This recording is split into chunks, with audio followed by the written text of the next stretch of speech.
Good afternoon, Patriots, and welcome to the 83rd audio file in the audiocast series known as the Q News Patriot. I am the Q News Patriot. My name is SG Anon. From Trump telling us that he's going to rebuild Washington, D.C., to him reminding us that his buddy, Little Rocket Man, has a big red button.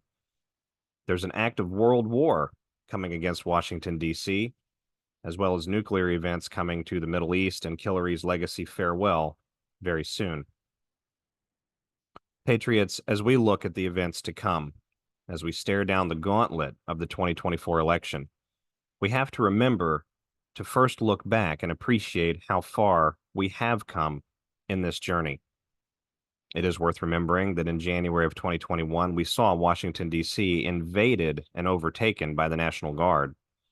We saw a general from the National Guard Bureau on television telling the world that the Guard was there to facilitate a peaceful transition to military power.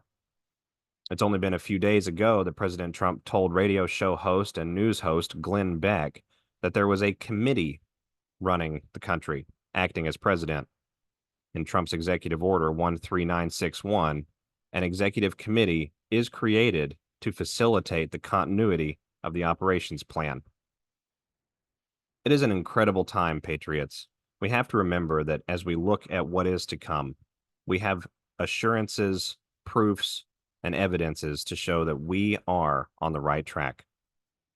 Without further ado, we have a lot to break down today, everyone. Let's go ahead and get right into it. The first thing I'd like to remind each of you out there is that with respect to the weather warfare events that have been happening in the Western world, and especially in the United States, there's always more going on than meets the eye. If we come over here, see if I can pull up this video for each of you. The Florida Army National Guard video taken from Dade City, Florida, the 26th of September, 2024. Please allow me just a moment, Patriots.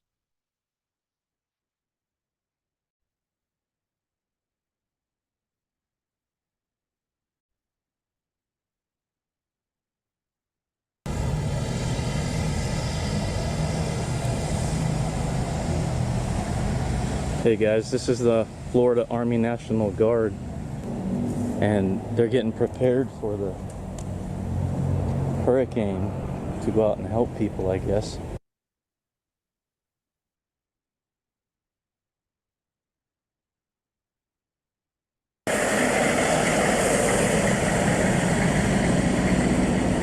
Now, it is worth remembering that this is immediately prior to Hurricane Milton.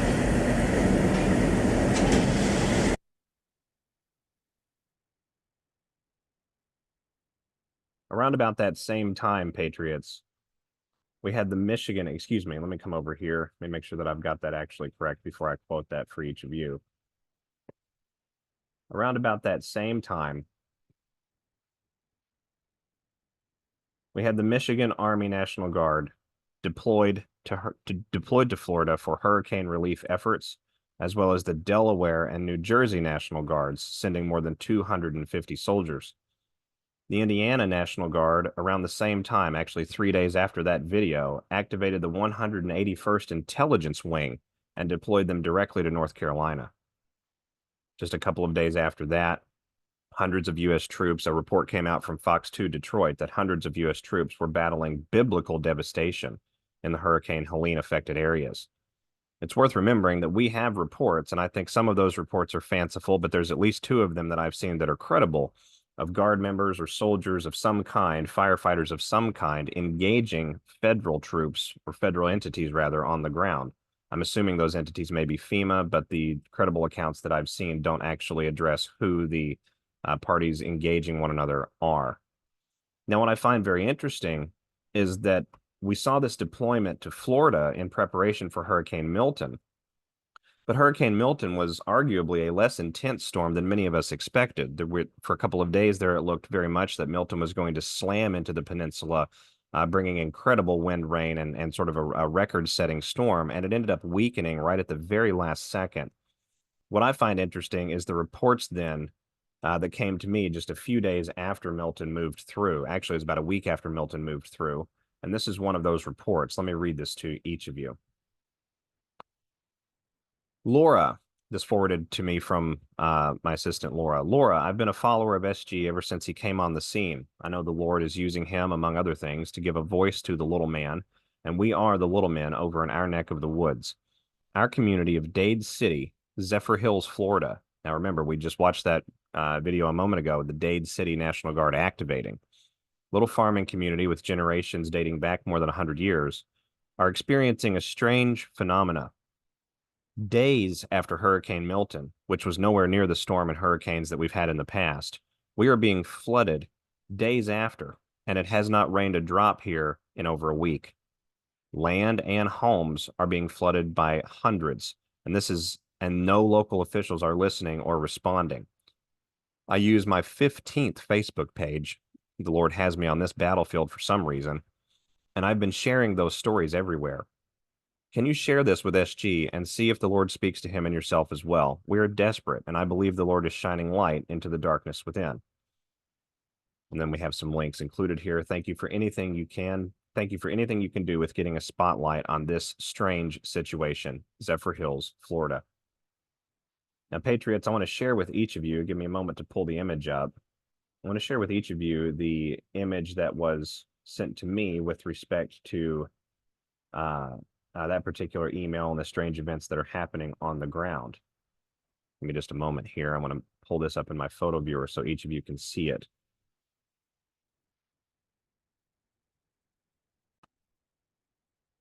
This was the picture included in the email. This is the city, or the community, I'm assuming, of Dade City and Zephyr Hills. Clearly, we have a home flooded over here, and this is very, very high water. That looks like a large tree, but no flooding up here.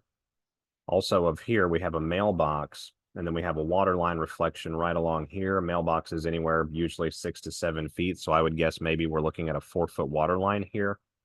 And then we have this big picture, a stop sign. We have the water line reflection there. Stop signs, in my understanding, are anywhere from 8 to 10 feet, depending on the intersection that they're placed at. So I would estimate this water to be at least 4 feet up. Now, it's extremely fascinating because we know that Milton basically strafed the peninsula, but dropped a tremendous amount of water, as did Hurricane Helene. And both of those areas, both Florida and the Appalachian countryside, are essentially rife underground with very large tunnel and chasm systems. So I can't honestly say, and I'm not going to sit here and say that that's absolutely what is occurring on the ground in these areas, because I'm not going to belittle the suffering and minimize the suffering that has been caused to we the people by virtue of these storms. However, what I will say is that in irregular warfare, and especially in an unconventional silent worldwide conflict that's primarily based on espionage, being able to adapt to whatever the enemy side is using or doing is indeed the name of the game. I think that's exactly what we have going on here, and I think that in so doing, we're moving that needle forward in ways that really do count. Remember, it is the underground civilization, it's the underground component, rather, of this deep state civilization that we've been up against that has allowed them to sort of retreat away and do whatever they wished to do, up here on the surface, and then remain in power essentially, longitudinally and forever, because we were never able to get to the core of that power, the core locus of that control. Now we have, and ever since we began those subterranean operations more than 7 to 8 years ago, we've seen phenomena and just some of the most remarkable things militarily and from citizen reporters and journalists on the ground that I think we've ever seen in all of human history. Something else that's really remarkable about the things that we've seen with respect to these operations and these military campaigns over these last many years are how many of these campaigns interdicted individuals that were necessary for success of a broader continuity of government plan here in the United States. Certainly, the entity known as QLINE has referenced many of these individuals by name. I'd like to show each of you a video from June of 2019. Major kudos to the Anon behind the account, The Rubber Duck on X, for this incredible and timely share.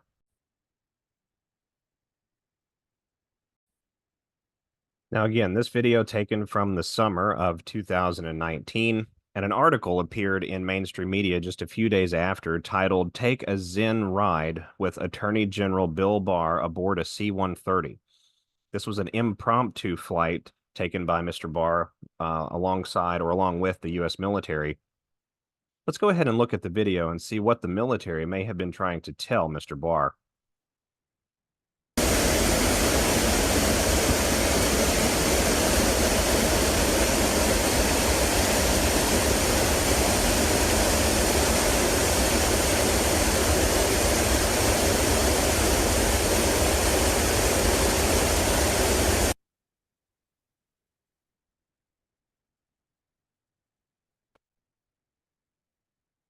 It is in your best interest to cooperate, or you may end up having to walk the plank.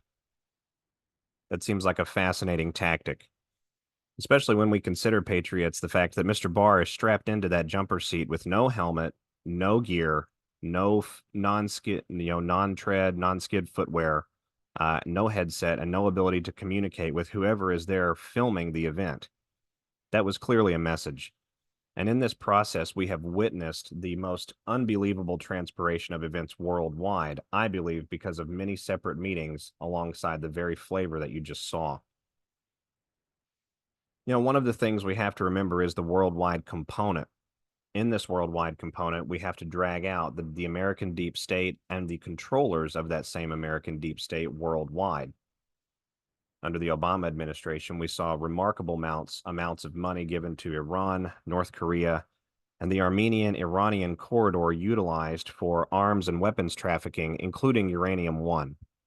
That was an event that was going to be utilized to plunge the world into a nuclear holocaust and successfully blame Russia by tracing back U.S. radiation signatures to uranium. So in that, I think we have to remember, Patriots, that with the expected escalation of events between Iran and Israel in the Middle East, it's very likely we're going to see that Armenian weapons corridor dragged out for the world to see. Just a couple of days ago, actually, it's about 2 or 3 weeks ago now, there was a joint exercise between Pakistan and India to bolster the Azerbaijani and Armenian Air Force power. At the same time, or right around the same time window, members of the U.S. Defense Threat Reduction Agency, along with 10 Armenian government agencies, conducted a 5-day multi-location counter-WMD field training exercise in Armenia. The goals and objectives for that exercise were to identify gaps and train Armenian government personnel so the United States can assess and assist, other Armenian interagency partners with fulfilling those gaps. Now, it's worth remembering the Defense Threat Reduction Agency is anything but. That's one of the deep state infiltrative components of the U.S. Military as well as the U.S. State Department. And there's sort of an incestuous relationship between those two. So the fact that we have that particular group on the ground in that area of the world tells me that it's very likely between these exercises happening there and the tensions in the area between multilateral powers that we're going to see that weapons corridor dragged out, potentially nuclear. I think the most likely example of that is, of course, the Israeli Air Force attacking the Iranian nuclear sites. We know Iran has had nuclear weapons sites and research depots for a long time, but it's also very possible that we could see some sort of rogue event, either connected back to Pakistan or maybe even directly out of Armenia. In a letter published on the 20th of October, 2024, Iran formally complained to the UN, alleging that Israel was going to hit its nuclear sites. They wrote the International Atomic Energy Agency and argued that striking such facilities would be against the global body's resolutions and should be condemned. Israel vowed to attack Iran after Tehran fired some 200 ballistic missiles on October the 1st, and that led to speculation that Iran's nuclear sites may be amongst Israel's potential targets. Just a few days later, Russia issued a formal warning on the 17th of October, no less, telling Israel to not even consider Iranian nuclear facilities as legitimate targets for an attack. Russia warned Israel to not consider them and repeatedly warned against even hypothetically the possibility of a strike on Iranian nuclear facilities and nuclear infrastructure. It would be a catastrophic development, according to the Foreign Ministry of Russia, and a complete negation of all existing principles in the area to ensure nuclear safety. Prime Minister Netanyahu's office said on Tuesday that Israel would listen to the United States, which has cautioned against striking nuclear facilities in Iran, but would determine its own actions according to its own national interests. Now, this is absolutely very fascinating because Israel is the same nation that ran a war game exercise in fall of 2021, anticipating that worldwide financial markets would have a crippling effect on Israel if they were to come down. Also, it's worth noting that a great deal of the Western world's financial technological underpinning is actually based or run out of Tel Aviv, Haifa, and Jerusalem. So in this particular process, are we not only dragging out the Israeli-Iranian conflict, but are we also not exposing the nuclear the nuclear terrorism angle, the nuclear consideration in the Middle East, as well as setting up the worldwide petrodollar for a complete and total failure between the technological side, the resource side, and the pipeline side? I think it's very obvious that the dollar could be headed for troubled waters, and we're expecting an escalation in this conflict any day now. You know, it's worth noting in this particular, with respect to this particular issue, that this conflict popping off immediately before the 2024 election, I think allows us to sort of surmise that the 2024 election is going to be yet another example of an enormous sting operation. And when we say an enormous sting operation, we're not just talking about catching those domestically that are interfering in United States elections, but we're also talking about any foreign interests whatsoever that are able to effect malfeasance in the vote. Over these last 4 years, we've seen a great many of those foreign interests dragged out for the world to see. But I would argue with each of you as we come into this season that we're sort of, away from the end zone a little bit still, and we have a little bit more to go down the field. It certainly feels that way, and we have a transitory period between the 5th of November, 2024, and early 2025, specifically January the 5th and 6th of 2025, where I think a number of things could be popping off in the world. What is increasingly more likely to me is that Trump is going to win the election, and it's going to be inarguable who won, but that there will be enough cheating in the election that the other side will attempt to say that President Trump and the MAGA crowd are the ones that have stolen the election. As a matter of fact, I believe as we come into that certification season in January, it will be the Congress of the United States that will disqualify President Trump after his win at the ballot in November. Looking at that particular cascading scale of events and how that could play out, it's very easy to say that the U.S. could plunge overnight into a civil war scenario. And we have to remember, Patriots, that alongside these particular events, we have other international events that are going to provide the same types of geopolitical pressures. That active world war against Washington, D.C., that I referenced a little bit earlier, and that I've referenced on audio files before with respect to the Washington Monument, would certainly be appropriately timed in that same window. It's not been but a few days ago that Jamie Raskin, actually about a month ago now, that Jamie Raskin told the world that President Trump could be disqualified by the Congress under Section 3 of the 14th Amendment. And if they did that, they would need to employ Civil War protectionist measures to ensure that the Congress was not immediately overrun and overtaken. Yet at the same time, and in that same time window, these last 45 days, we've also seen the Congress fast-track legislation allowing for large amounts of vacancies to be rapidly filled, bypassing traditional protocols and procedures. An event is clearly expected in Washington, D.C., and with President Trump telling us at his last 4 rallies that we intend to take back and rebuild the Capitol, not just that we're going to clean it up and reclaim it, but that we're going to rebuild it using those exact words, I think it's worth remembering that D.C. itself does sit on one of the largest EMF ley lines in the Western Hemisphere. And if we don't remove some of those satanic weapons of war that are built on top of that ley line, we can never actually fully raise the frequency and the consciousness of the planet at large. Give me a moment here, Patriots. I'm going to pull up something that I think is sort of interesting on this same topic. Pardon me just a second here. This is President Trump speaking recently at a rally in Detroit, Michigan. And Detroit, Michigan is another area that sits on a very powerful spiritual ley line here in the continent, in the North American continent. Listen to President Trump's words, and specifically, Patriots, I want you to pay attention to the sequence in which President Trump describes events to come. Protection, resources, and respect that they so dearly deserve. We will strengthen and modernize our military. You know, I rebuilt our military. We rebuilt our military, but we're going to bring it to a next step. We will build a missile defense shield. We rebuilt our military, but we're going to bring it to a next step. We will build a missile defense shield. All made in the USA. A lot of it made.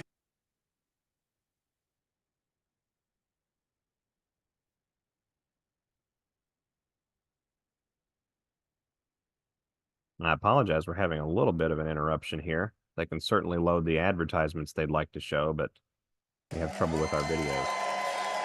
A lot of it made. Pardon me, Patriots. Just a moment here. Mars, and maybe with the help of Elon, a lot of it made. It's going to skip there every time, isn't it? Give me just a moment. I apologize, Patriots. The very next thing he talks about, of course, is going to the surface of Mars with the help of Elon. Mars meaning Military Auxiliary Radio System. Thank you, Mr. Derek Johnson, for that decode. Allow me a moment, Patriots. Let's get this playing again. Mars, and maybe with the help of Elon, we'll get it done quickly. We will rebuild our cities, including our capital in Washington, D.C., making them safe, clean, and beautiful again. We will rebuild our cities, including our capital, Washington, D.C. Now, that's a significant statement because capital cities are more than just cities in and of themselves. They are the seat of the national government for another foreign power. They're obviously a major military target in times of active war. And we know in these last 90 days, the United States deep state bureaucratic apparatus and the United States deep state military infiltrative component have been doing everything they can to cajole Moscow and essentially any other hostile party around the world into an active warfare situation against the United States and really primarily against NATO. This including utilizing U.S. personnel, U.S. access codes, and U.S. weaponry and equipment to coordinate a Ukrainian on-the-ground invasion of mainland Russia in the Kursk region just a few weeks back. It is worth remembering, Patriots, that while we do have control in key sectors and key initiatives, this is still a dangerous and important and tenuous game that we have to play and that we have to balance. You know, speaking of balancing things, President Trump told us, and actually told Maria Bartiromo on Sunday Morning Futures just a few days ago, that it was likely we would see a situation arising at the ballot box that would lead to National Guard involvement, potentially even military administration of the election landscape and of the situation here in the United States that develops as a result of that. Give me a moment here. I'm going to pull up this other video. I'd like to show this also to each of you. This video taken from just a few days ago, October the 14th, 2024, where Trump specifically and directly addresses the enemy within. Expecting. Joe Biden said he doesn't think it's going to be a peaceful election day. Well, he doesn't have any idea what's happening in all fairness. He spends most of his day sleeping. I think the bigger problem is the enemy from within, not even the people that have come in and destroying our country. By the way, totally destroying our country. The towns, the villages, they're being inundated. But I don't think they're the problem in terms of election day. I think the bigger problem are the people from within. We have some very bad people. We have some sick people, radical left lunatics. And I think they're and it should be very easily handled by, if necessary, by National Guard, or if really necessary, by the military, because they can't let that happen. How are you going to? And it is worth noting, Patriots, that as soon as that statement was made and was allowed to fly from President Trump's lips, the Matrix media machine immediately went to work. From theweek.com, would Trump really use the military against Americans?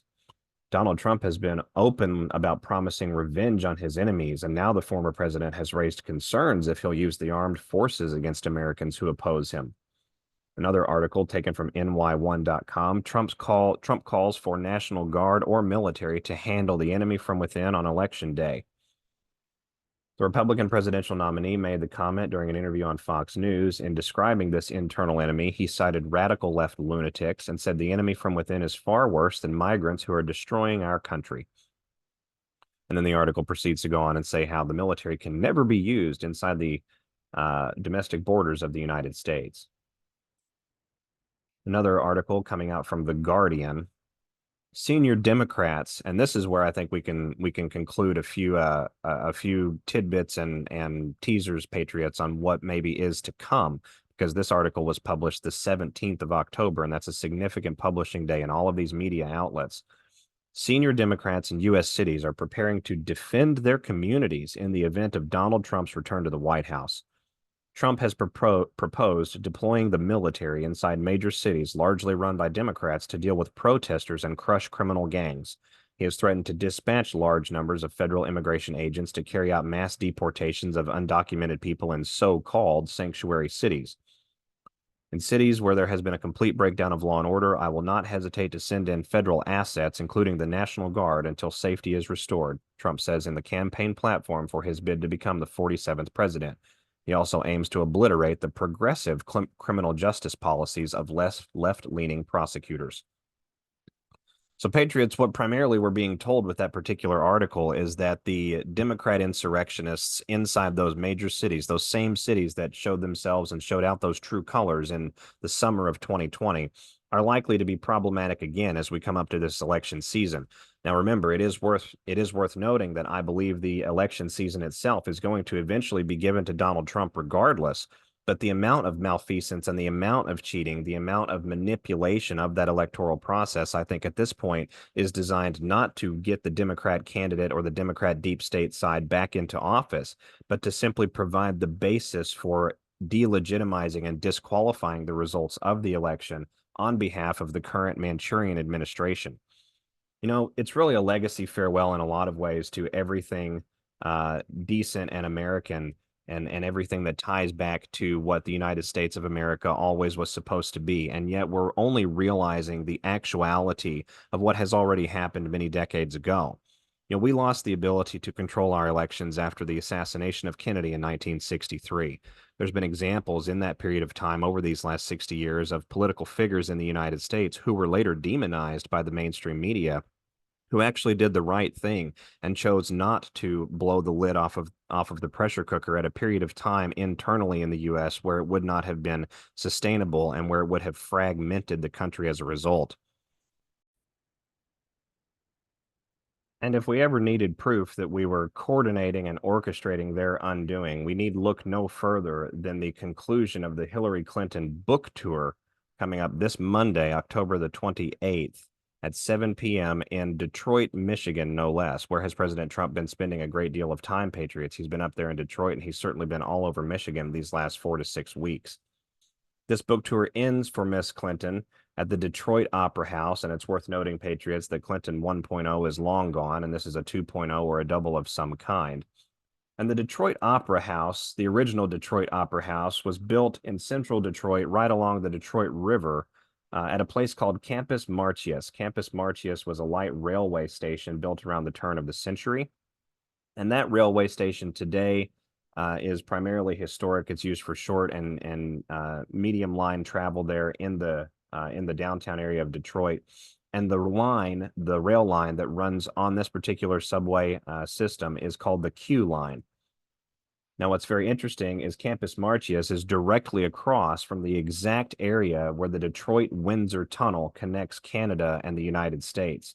And that particular tunnel was built a very long time ago and is jointly owned, formally dedicated on the 1st of November 1930, and is jointly owned by the cities of Windsor, Ontario, and Detroit, Michigan. Windsor, Ontario.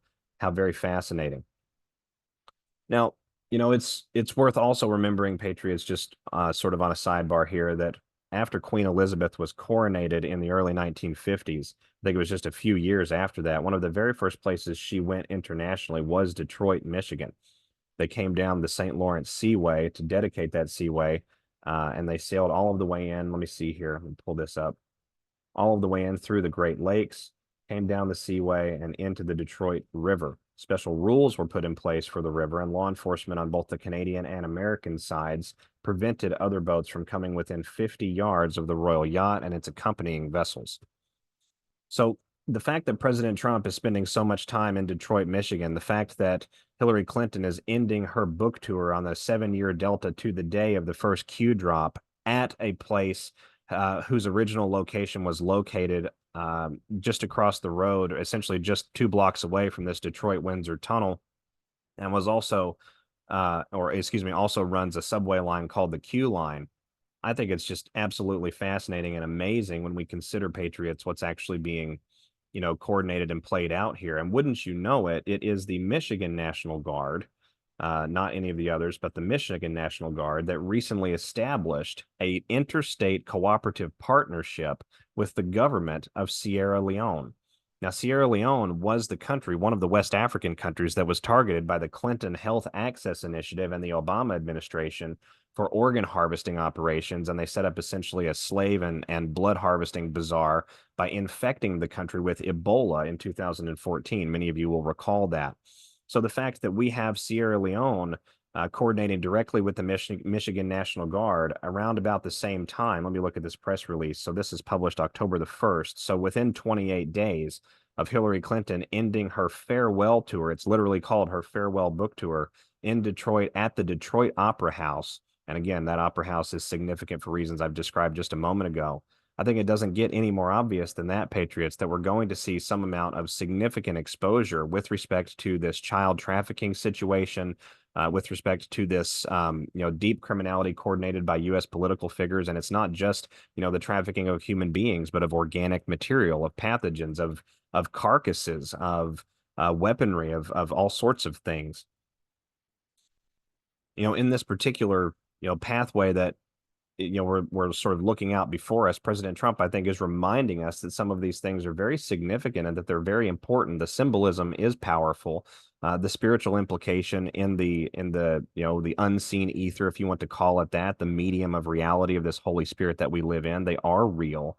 And it's not been that long ago. As a matter of fact, it was the same Detroit rally that I showed all of you just a few minutes ago with President Trump, where he opened the rally stating that Detroit was a sacred place and that it had been treated very, very badly, and that they've been talking about comebacks for so long, but primarily the Democrats had really destroyed a sacred place.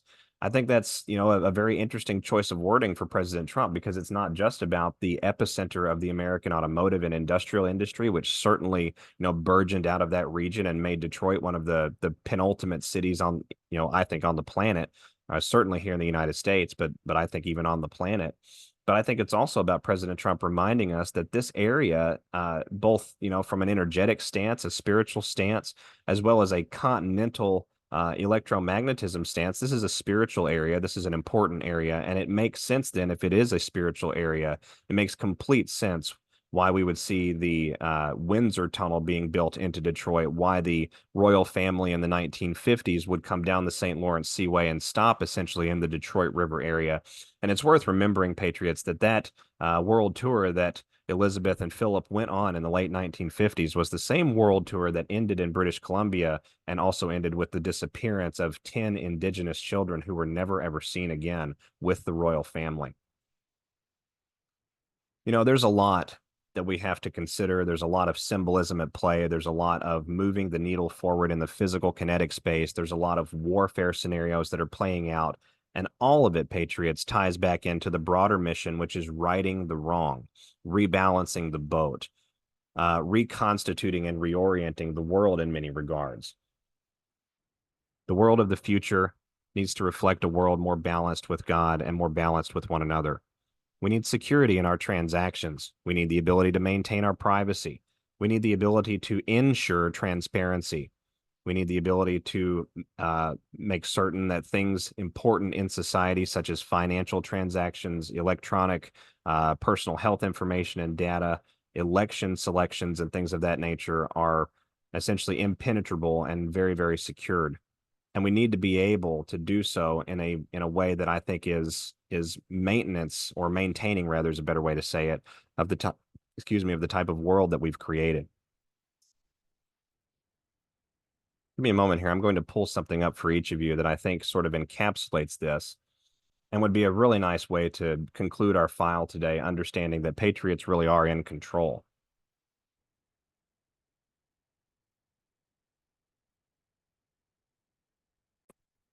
On the screen before you, you'll see a patent application granted January of this year. The patent is for a blockchain implemented counting system and a method for use in secure voting and distribution, applied for by in-chain licensing, invented by Craig Stephen Wright and Stephanie Savannah, both out of Great Britain. The abstract describes the patent as techniques for the implementation of automated processes such as device and system control, process control, distributed computing and storage, and event detecting, monitoring, and/or counting mechanism. The event may be, for example, a vote, a decision, or a selection which is made by a given entity. A counting solution is presented in which a computing resource running simultaneously and in parallel to the blockchain manages a loop-based operation.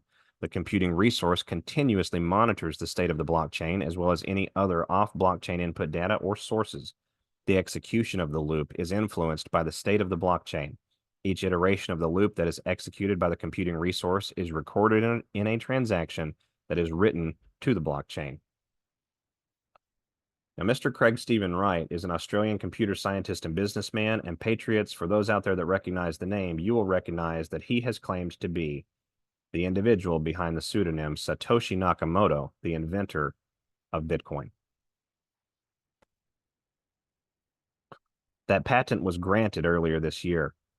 That means that we now have in play a blockchain secure voting system that's ready for use on what I think will be a next generation way of life. We have incredible events before us, Patriots. Stay sharp, stay alert, stay encouraged, and stay assured. I'll be back with each of you again soon. God bless everyone. Stay safe. Bye-bye.